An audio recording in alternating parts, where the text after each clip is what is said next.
네, 먼저 지난 1년 동안의 광주시정에 대한 총평부터 한번 들어봤으면 합니다. 강수원 의원께서 이야기해 주시겠습니까, 먼저? 예, 대부분 비슷한 말씀들을 하시는 것 같아요. 그렇지 않아도 저도 오늘 여기 방송 출연하기 전에 동료 시의원들께도 지난 민선 8기 1년 어떻게 평가하냐라고 물어봤는데 대부분 긍정적인 평가는 지금 광주가 갖고 있는 굵직하고 복잡한 이 현안들을 아주 강력한 추진력과 열정과 의지로 추진해 가고 있다. 이렇게 긍정적으로 평가하고 또 좀 부정적인 면 이런 부분들은 소통의 부족을 이야기하고 있습니다. 그래도 민선 8기와 9대 의회가 처음 시작할 때보다는 이 소통의 면에 있어서도 점점 더 좋아지고 있다라는 평가가 주를 이루었습니다. 네, 오주섭 처장께서는 어떻게 평가를 하고 계시는지요? 네, 민선 8기 1년 시정은 광주를 위해 더 나은 미래를 위한 그 디딤돌이었다. 그리고 방향성도 괜찮은 부분이 있었다. 이렇게 보고 있고요. 최근에 이제 약간의 기류 변화가 보이기는 합니다만 소통 측면에서 지속적으로 문제제기가 되고 있는 거, 이건 민선 8기가 좀 깊게 고려해야 될 사항이 아닌가 이렇게 생각을 합니다. 네, 주윤정 기자는 광주시장 취임할 때부터 계속 그 시청 출입하고 있는 거죠? 네, 맞습니다. 저 같은 경우에 이제 지난 민선 7기에서도 이제 시청 출입을 했었는데요. 두 분의 평가와 크게 다르지 않습니다. 저뿐만 아니라 언론들의 평가는 이 해묵은 현안들이 속도가 나고 있다. 해결했다라는 건 아주 좋은 성과라고 비춰집니다. 또 광주의 나름의 금기어였는데요. 5.18 당사자주의에 대해서 경종을 울렸다거나 군공항 사업을 추진했다거나 이 복합 쇼핑몰을 뭔가 속도감 있게 진행하고 있다라는 점은 분명한 성과로 보여집니다. 다만 두 분 지적하셨던 것처럼 저돌적인 스타일의 소통 방식, 이건 좀 아쉽지 않느냐, 이런 지적 나오고 있습니다. 네. 저 역시도 마찬가지입니다. 네네, 그러면 하나씩 한번 이야기 나눠보도록 하겠습니다. 아무래도 광주 군공항부터 이야기해야겠죠. 지난 26일이었습니다. 광주시에서 군공항 이전 지역에 대한 지원 방안을 발표를 했습니다. 어떤 내용들이 담겨 있고 또 어떻게 평가를 하고 계시는지 역시 강 의원께서 이야기를 먼저 풀어주시죠. 예, 군공항 특별법 통과 이후에 광주시에서 6가지 내용을 발표를 했습니다. 지역개발 사업 1조 원 지원하겠다. 신도시 공항도시 조성하겠다. 광주 공무원 연수원과 같은 공공기관을 이전하겠다. 또 햇빛연금 국제학교와 같은 지역 맞춤형 지원을 하겠다. 110만 평 소맞춤구역 설치를 하겠다. 유치지역 농산물 전용 매장을 설치를 하겠다. 기존보다 훨씬 더 진일보한 지원의 약속이고 또 이번 기회에 광주의 해묵은 현안이었던 군공항 이전을 반드시 시켜보겠다고 하는 이 광주시의 간절한 의지가 담겨 있다. 그런 발표였다고 평가를 하고 있습니다. 네, 좋습니다. 지원 발표된 내용에 대해서는 오 차장님께서는 어떻게 보시는지요? 일단 1조 원의 어떤 지원금을 약속한 것은 꽤 큰 통큰 보따리다, 네. 이렇게 생각을 합니다. 다만 이제 주는 쪽에서는 통이 크다고 볼 수 있지만 또 받는 쪽에서는 그렇지 않다라고 생각하는 부분이 지금 또 언론 통해서 알려지고 있고 또 현재 반응이 나오고 있기 때문에 이제 이 부분은 제가 봤을 때 현재는 궁금한 부분만 지금 이야기가 되고 있고 민간공항 부분 전혀 이야기가 안 되고 있잖아요. 그래서 어느 정도 그런 어떤 실타래가 좀 풀려가면 아마도 플러스 알파 요인들이 좀 있어야 되지 않을까, 이렇게 생각을 합니다. 네, 저는 이제 개인적으로 보면서 광주시가 함께 잘 살아봅시다라는 그런 그 메시지를 전달했다라는 그런 느낌이 들었고요. 그런 점에서 순서를 굳이 이제 앞에 두자면은 뭐 공무원 연수원을 이전한다든지 하는 그런 것들을 더 먼저 냈으면 어떻겠나라는 그런 생각을 해봤거든요. 어떻습니까? 어떻게 보셨습니까? 기존의 이 4,500억 지역개발 사업 지원금이라고 하는데 이 산출 자체가 사실은 대구보다도 높은 수준으로 되어 있는 상황이었습니다. 네. 광기정 광주시장 엊그제 그 1조 원 규모를 지금은 정부 융자 받아서 발행하겠다. 회사채 기준으로 한 1,800억 정도 되는 이자까지 부담하면서도 이걸 하겠다라는 건 이 사업을 반드시 진행하겠다라는 의지의 표명으로 보여지고요. 전라남도 역시 이거에 대해서 제가 조금 이따 평가했던 내용들 말씀드리겠지만 전라남도도 이 부분에 대해서는 환영한다. 다만 아쉬운 점이 있다. 광주시와 어떻게든 민선 8기 안에 군공항 사업 추진해 보겠다, 이런 의지가 밝혀서 이 사업 1조 원을 발표하는 게 적절했냐 그렇지 않냐라는 평가보다는 이걸 기점으로 어떻게 속도감을 낼 것이냐, 얼만큼의 킬로미터로 속도감을 낼 것이냐, 이게 더 중요한 문제인 것 같습니다. 네. 뭐 방금 이야기하셨듯이 근데 전라남도에서는 바로 또 이렇게 유감을 표시했어요. 지원 내용에 대해서. 네. 왜 그런 거죠, 그거는? 크게 두 가지를 지적을 했는데요. 먼저 전라남도 이야기하고 있는 건 민항공항과 반드시 같이 추진해야 한다. 강기정 광주시장의 이번 평가에 민항을 어떻게 옮기겠다라는 내용이 반드시 들어가 있어야 한다라는 첫 번째 지적했고요. 두 번째는 기존에 있었던 이 4,800억 원이라는 기준점 자체가 아주 오래된 기준이다. 비공식적으로 지난해 국방부가 새롭게 산출한 기준이 있을 텐데 그 기준점을 잡지 않고 마치 2배를 더해서 1조 원을 내놓는 것처럼 하는 행위에 대해서는 좀 아쉽다. 이렇게 이야기했습니다. 이게 일단 광주시가 주는 입장에서 먼저 발표를 한 것이고 민간공항 관련해서는 저는 앞으로 계속적으로 만나면서 구체적인 협의안을 만들어가야 될 상황이라고 보고요. 특히 유치 의향서가 뭐 제출이 된다거나 이렇게 가시적인 성과가 나오면 이건 반드시 즉시 논의될 수 있는 사항이다라고 말씀드리고 그렇지 않아도 저도 이제 오기 전에 좀 팩트를 체크해봤습니다. 그래서 지난 2016년도에 광주시가 국방부에 제출한 이전 건의서에 대한 사출이 4,508억이었습니다. 그리고 작년 2022년도에 국방부의 사업비 타당성 평가 때도 4,508억으로 같았거든요. 그래서 이건 전남도하고 이해하는 인식에 좀 차이가 있는 것 같아서 실질적으로 광주시가 1조 원을 주겠다고 하는 것은 대구나 수원에 비해서 적게는 2배, 많게는 3배를 통 크게 주겠다는 거거든요. 그래서 이러한 관점에서 좀 이해를 해주셨으면 좋겠다라고 말씀드리고 싶습니다.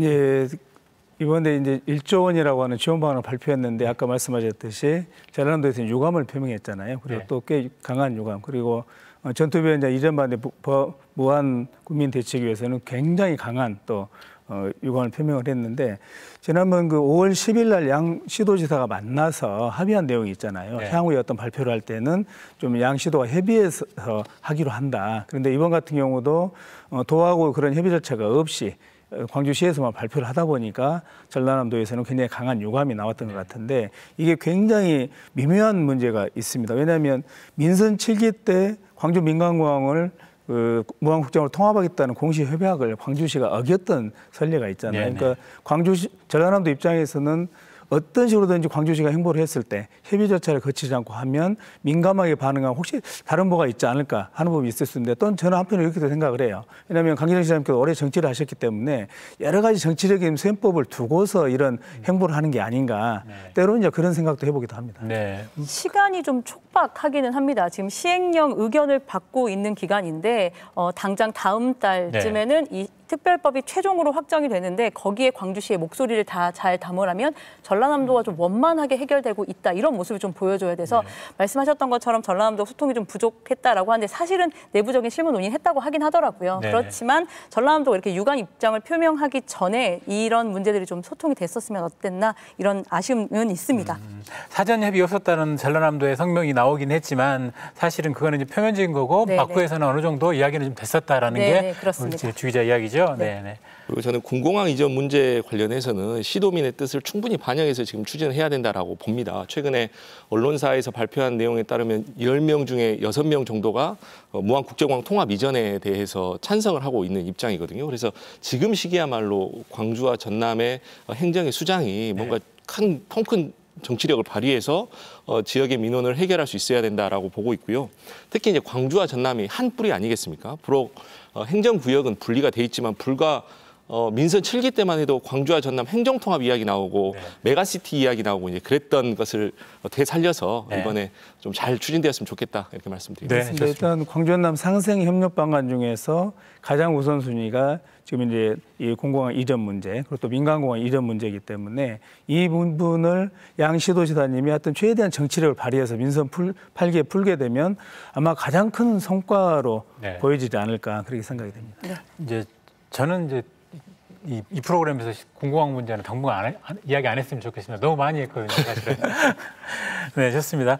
그럼 이제 다음 또 현안들 뭐 5+1 흔히 이야기했던 것들인데 이제 시민들이 좀 관심이 많을 부분 좀 그리고 좀 규모가 있는 것들 이야기해 보면요. 어등산 관광단지 개발 그리고 임동에 있는 그 방직공장 터 개발 사업도 조금씩 좀 진전이 되고 있어요. 지금 어떤 상황인지 한번 정리를 좀 해주실까요? 강 의원께서 정리를 좀 해주시겠습니까?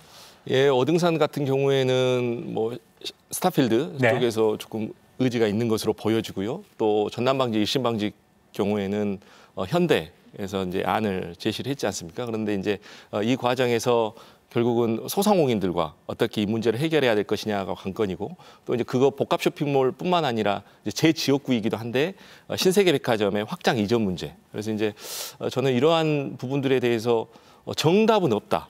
그러나 꾸준히 만나고 소통하고 함께 해결 방안을 모색해야 된다. 이런 입장이 있습니다. 그래서 이제 신세계백화점 확장 이전 같은 경우에는 그 바로 옆에 있는 금호월드가 계속적으로 문제 제기를 하고 있는데 의회 차원에서도 한번 간담회를 열었고 또 시 정무특보와도 간담회를 열고 또 이제는 그 주간 부서인 시 도시공간국과도 간담회를 열고 그래서 이제 다음 주에는 시장과 직접 면담하는 간담회를 예정하고 있거든요. 그래서 그렇게 차근차근 풀어나가는 것들을 해나가는 시기가 이제 지금이다라고 보고 있습니다. 네, 먼저 그 소상공인들과의 그 어떤 대책 이걸 마련하는 건 상당히 쉽지 않습니다. 지금 저희가 15년도에 신세계가 추진하려다가 그때까지만 해도 이제 민주당에도 을지로위원회라는 게 있었어요. 그래서 민주당에도 사실 또 사회적인 분위기가 복합 쇼핑몰을 만드는 거에 대해서는 좀 부정적인 경향이 강했죠. 이제 잘 모르시는 분들은 오해를 하는데 뭐 상인 대책이나 시민단체가 반대해서 그게 대전으로 갔다 이렇게 생각하시는데 그게 아니고 민주당의 어떤 기류 그리고 전체적으로 사회적인 분위기가 거기에 대해서는 좀 숙성이 안 돼 있어서 갔는데 지금 대전 신세계 아트앤사이언스가 이제 몇 년 안 됐죠. 근데 소상공인들 대책을 마련하긴 했는데 이제 거의 다 무용지물이 돼버렸습니다. 그래서 이게 굉장히 어려운 부분이고 또 하나는 교통에 관한 부분입니다. 지금 신세계백화점을 4배로 확장을 하게 되고요. 그다음에 전방위 신방지 부지에 4,000세대 이상의 아파트가 들어서게 되고 또 복합 쇼핑몰이 들어서게 되잖아요. 그러면 이게 가까워요, 거리가. 그런데 현재 상태에서 교통대책이 뚜렷하게 마련되지 못하고 있고 실제로 교통대책을 마련하려면 엄청난 예산이 수반되게 돼 있습니다. 그래서 광주시에서도 고심이 많을 텐데 지금 교통대책을 마련해 가도 사실은 빠른 게 아니에요. 그래서 교통대책에 대한 부분들은 좀 친밀하게 해야 된다. 그렇지 않으면 여기는 교통 대란을 넘어서 지옥이 되고 이 여파가 광주 시내 전체적으로 미치게 되면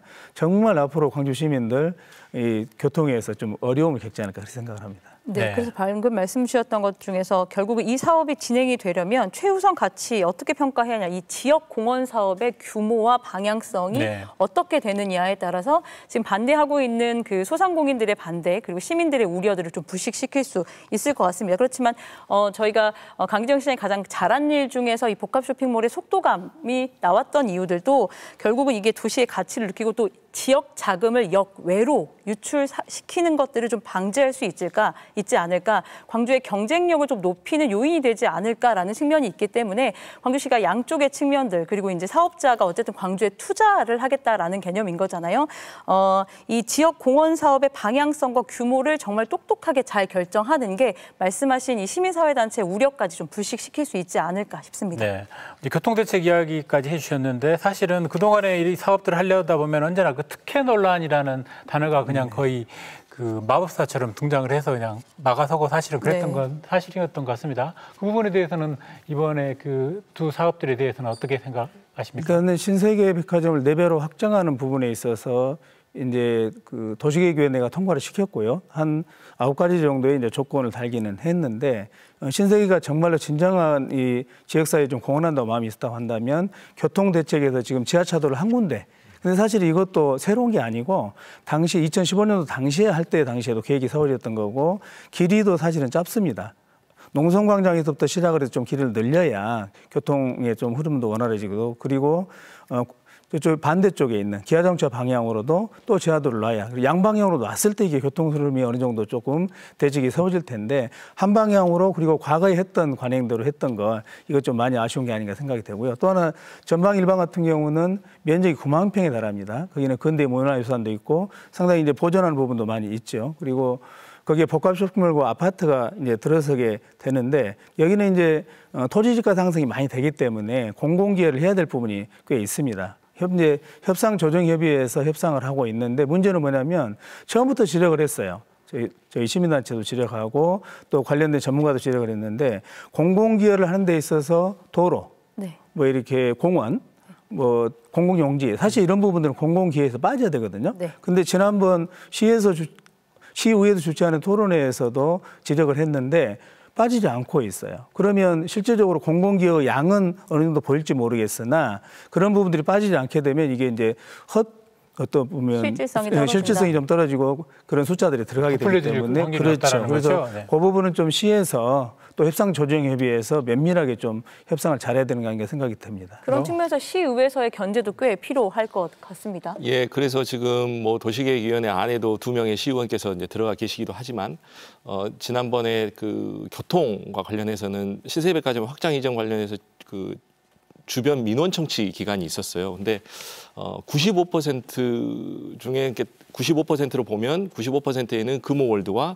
그 인근에 그 지금 지어지게 될 아이파크 주민들의 이제 의견이 대부분이었고 그 의견을 종합해 보면 다 교통의 문제에 대해서 가장 관심을 많이 갖고 있더라고요. 그래서 저는 개발을 여튼 유도하기 위해서는 투자가 필요한 것이고 그 투자도 이제 타이밍이라는 게 굉장히 중요한 것인데 저는 이것에 대한 그 시기 조율을 하는 것이 시행정부가 중요하게 생각해야 될 요인이다 이렇게 보고 있습니다. 네.